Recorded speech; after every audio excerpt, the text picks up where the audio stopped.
give the floor back for the closing words to Ganesh, Executive Director of AeHIN, the Asian eHealth Information Network, which is a partner of this observatory, and I'll give him the floor to conclude this day.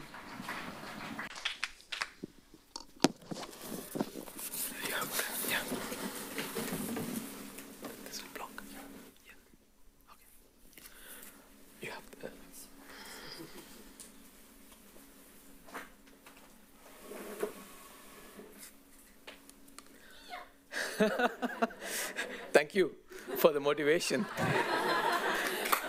Yeah, I think it's an easier task, and it's also a tougher task because we are in the end, and I don't think there is anything much that I could share as something new at the end of a very rich day. But I would like to start with something that a confession. I'm not an expert in gender equity, but I have led teams. So I'm sensitive to the fact and consciously try to actually put the things into practice. So I'm more a practitioner. But then, I think this is also an occasion. There are plenty of tools. There are plenty of frameworks. There's no doubt for that. And then I'll also be showing one of the health equity framework, but then there will be more frameworks coming out. But where do we go from there? After getting this opportunity to come together and then sharing our respective experiences from at least, I would say, at least 3 regions, minimum here, and then 4 regions, yeah. And then where do we go from there? I think that's more important. What do we do in our own incremental steps? I think it's like each drop will actually make an ocean, and a big journey actually starts with a single step. So I'm more interested to try to actually take you, what is that we can do after this event in our own small way or big way.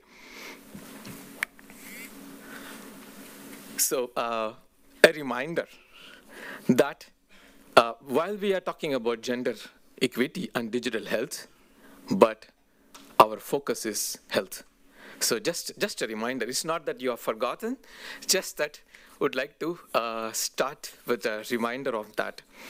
And digital health, I think this is something is understood, that digital health has the potential to improve health equity and access, but it also has the risk of exacerbating the existing gender inequities, if not intentionally designed and implemented thoughtfully.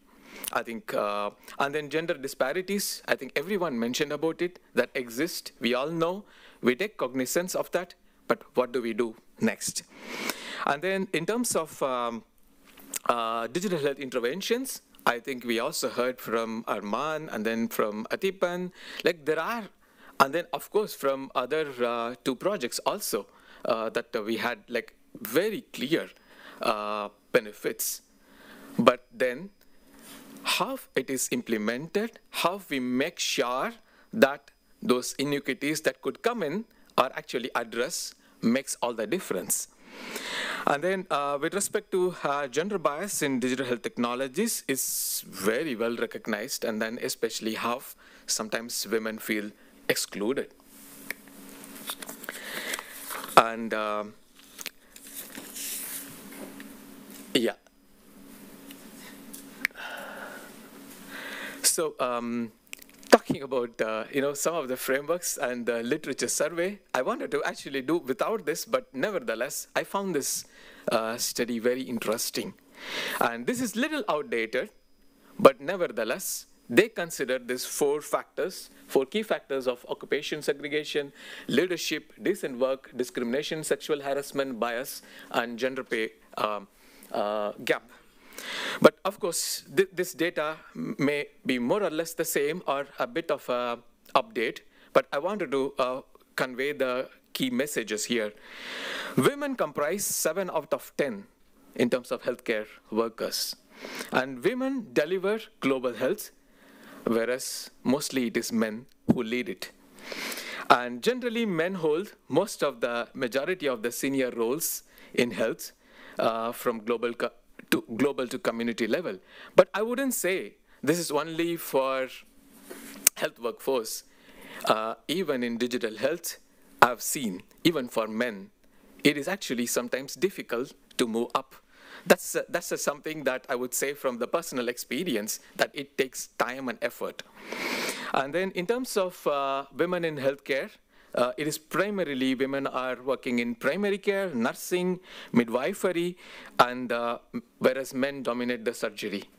You could see that difference. And then also, like, if you see, most of the times if you just say nurse, it is understood it's a woman, unless otherwise you say a male nurse. So that way, like, there is also a bias towards the nursing.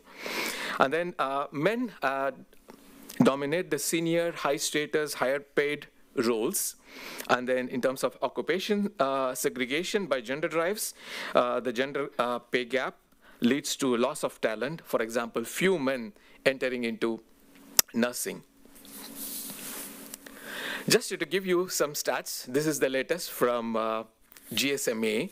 I think probably most of the studies are talking about the GSMA data from the last year. This is something that I found, and then I think some of the speakers already mentioned about like how many women are typically excluded, but then not all is bad. There is an improvement in the latest GSMA report, which is something that is interesting. And then the gap seems to be narrowing, but at the same time, I think Sub-Saharan Africa and then Southeast Asia is somewhere the gap still is quite evident. And then in terms of the top barriers for mobile internet adoption, which was also mentioned about digital inclusion, also a measure for SDGs or success of universal health coverage programs. The main top barriers are affordability, literacy, and digital skills.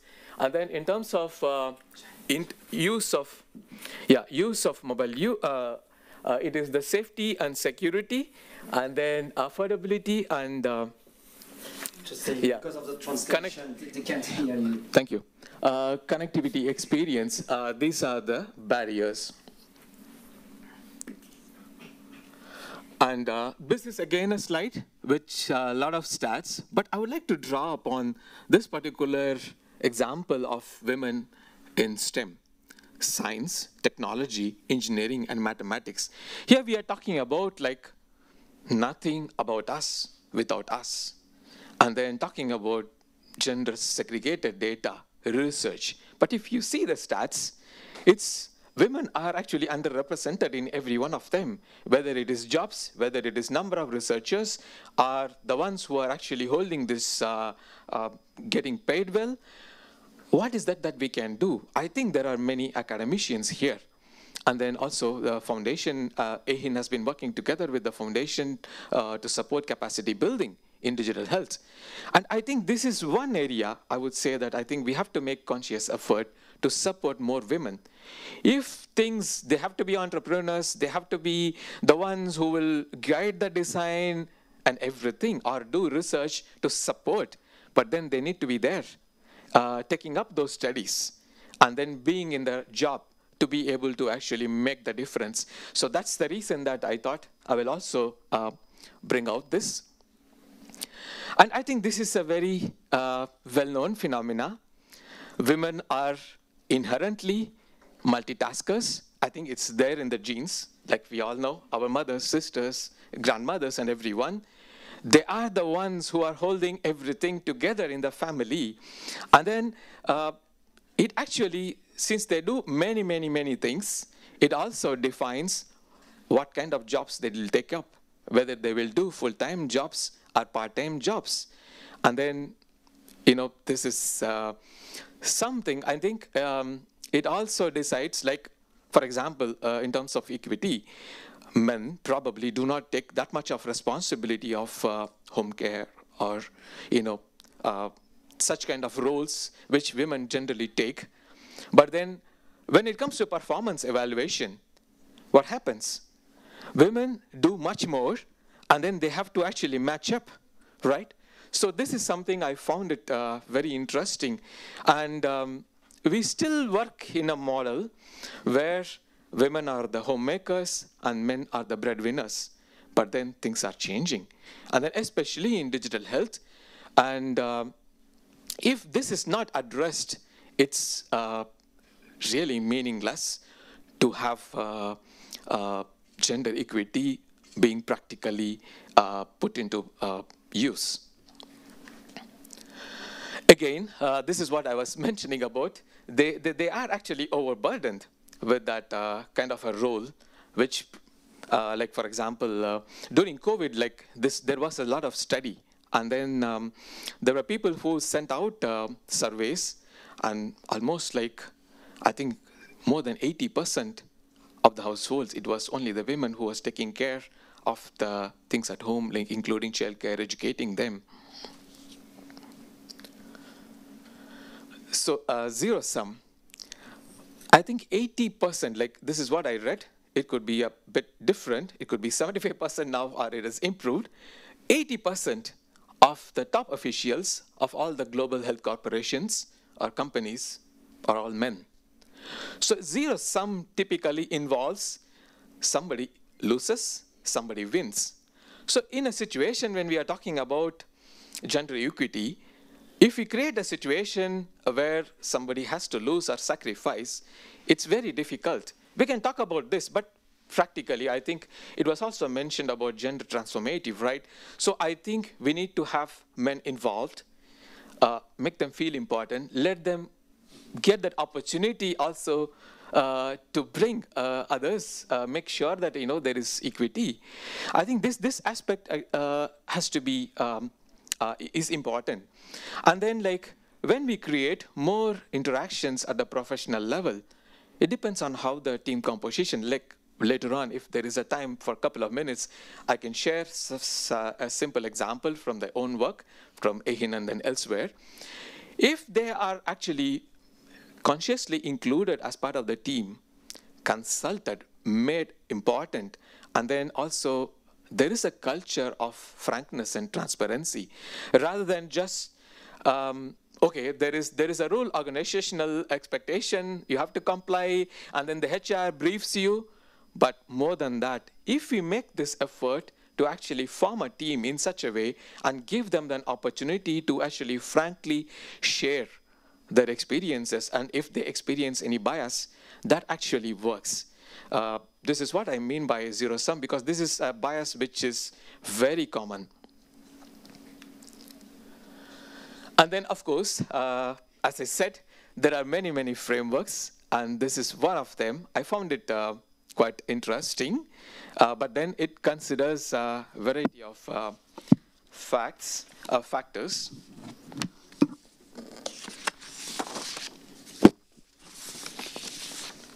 So they considered, in this framework, they considered socioeconomic and cultural context, intermediate factors shaped by social context, digital determination of health, and then health system as a social determinant of health, resourcing and quality of care, digital health equity. So this is one of the models. It's also a current model.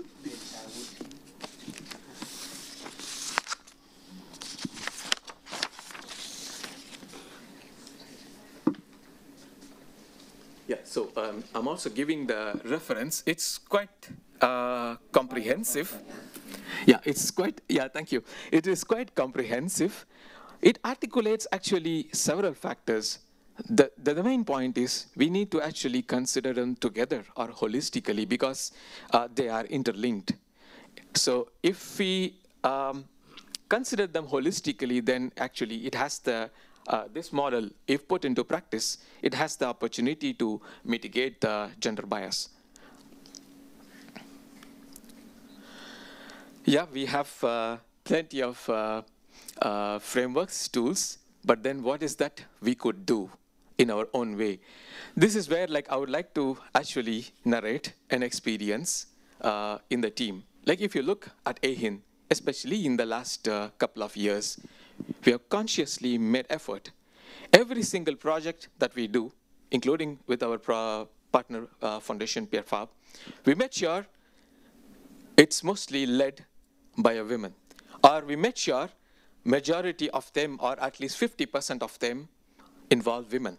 So these are conscious effort, including our working council members.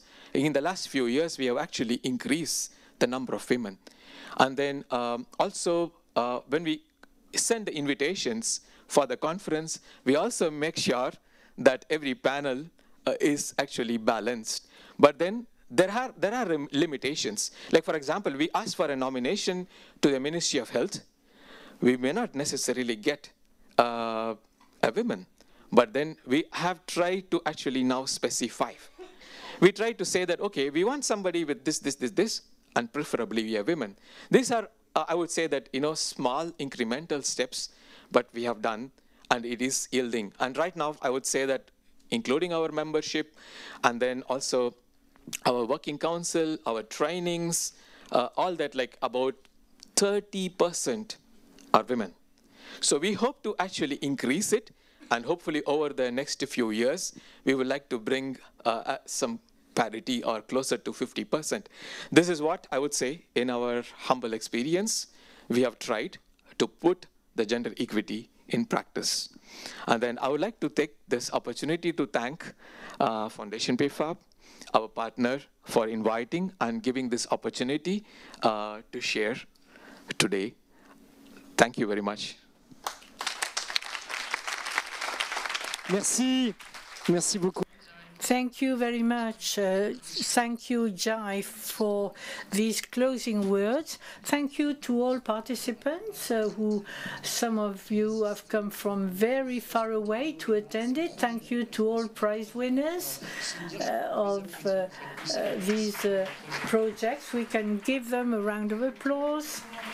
We can also thank very warmly the whole team of Pierre Fabre for the organization of today, the selection of the theme, the choice of all the speakers, and all the logistics, inviting everyone.